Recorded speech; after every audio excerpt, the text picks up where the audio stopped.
Hey, what's up you guys? It's me again. So I am back at it again with another video, and some of you may notice that this quality is looking so much better. That's because I got a new camera and a new filming setup, so I have better lighting, better just quality, better microphones, so I am so happy about that. I feel like I'm shouting right now. Sorry about that. So today I thought, since this is my last weekend before I start high school, that I would make a little bit of a fears about high school / expectations / what I'm afraid of / These are just a couple of things that I know that most people who are either A, starting high school, or B, worried about going into a new school, that just some of the fears that they might have. So let's just get right into the video. Whoop! Number 1. Lockers. Now, for me, I am pretty much used to lockers because I used to use them at my old school when I was in the public school.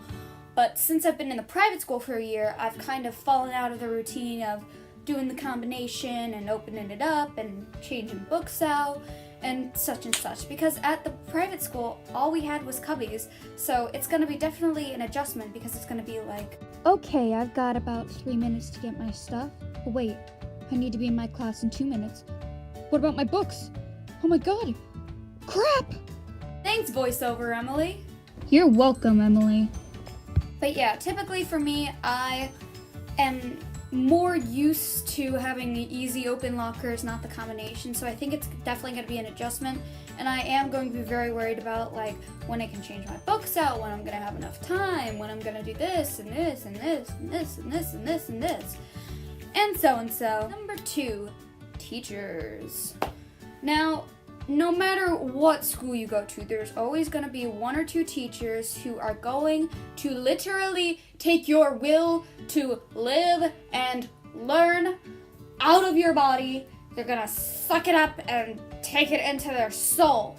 And there's nothing you can do about it. So there's definitely that teacher who's always debatable. Like, some say they're nice, some say they're strict, some don't even know who they are because they don't have that class. So it's definitely different because it can be like, alright kids, I need you to turn to page 394. Hey, I told you, you don't need to be asking any questions. Excuse me, miss, I have a question. What do you want? I just said you don't need to be asking any questions.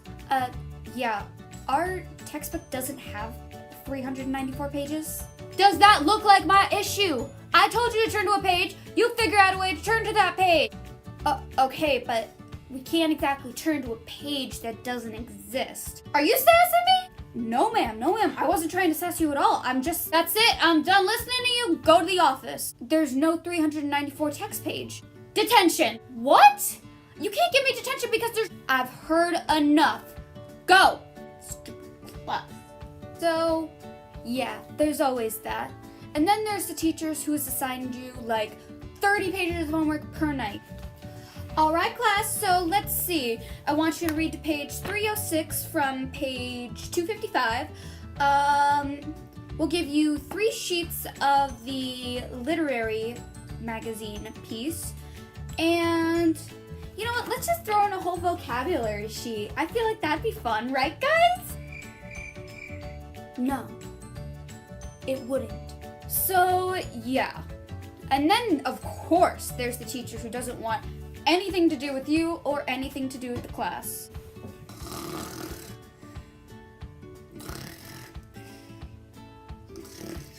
Excuse me, Miss Emily?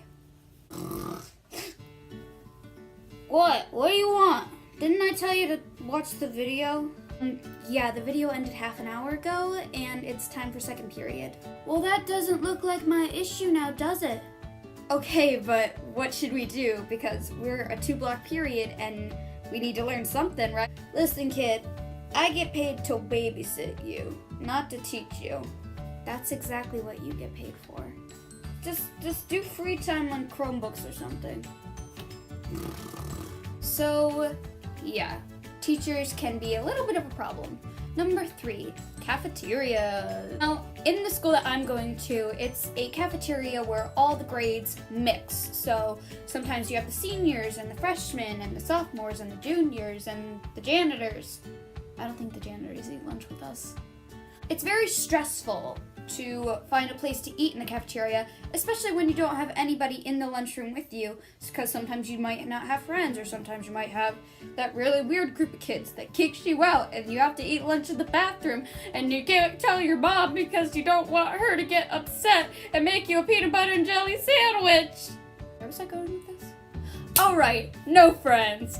But seriously, cafeterias have always been terrifying to me because sometimes you got to have beef with your friends, so you can't be sitting with them, but then you don't know anybody else, so you can't sit with them, and then you end up sitting alone on the end of the cafeteria table, questioning everything and reading Harry Potter and the Sorcerer's Stone. I'm getting really way too into this. Moving on! 4, cat. I took French for a year and I still don't know what it is. Relationships. High school relationships are the toughest thing in the world because they're like, oh, you're so cute. You got a high school sweetheart. Oh, that's so cute. Oh my god, I want to meet you. Hashtag goals. High school relationships are difficult because it's kind of like a middle school relationship, but advanced. In middle school, it'd be like, okay, Tommy, you're my boyfriend now. I don't know you. Yeah, you do. We were in 3rd period together and now, like, we're dating. So you're my boyfriend. That means you have to get me a card on Valentine's Day and buy me flowers on my birthday and just always text me. And when I text you at 3 a.m. in the morning, you always have to respond. I really don't feel comfortable being your boyfriend, but I guess I will because all my other friends have boyfriends, so that's cool, I guess. Awesome. So we're not going to talk outside of school besides texting, and you're never going to take me out on a date except once right before we break up. It's turned into something weird. What am I even doing? Moving on! I feel like I got really off track with this video. Finally, number 5. School activities. This part is especially difficult. Since I had surgery this year, I have had to postpone my lifelong dream of being a cheerleader. Which I'm really mad about. No, but I know that I need to recover and be in good health. So instead, I'm going to be joining the school newspaper, which is something I'm very excited about. But there's always so much pressure either from your friends or your parents or the teachers to do a certain activity. For example, my mom wants me to do something that involves running. I can't run 3 feet without losing my breath and feeling like I'm gonna throw up a lung. See?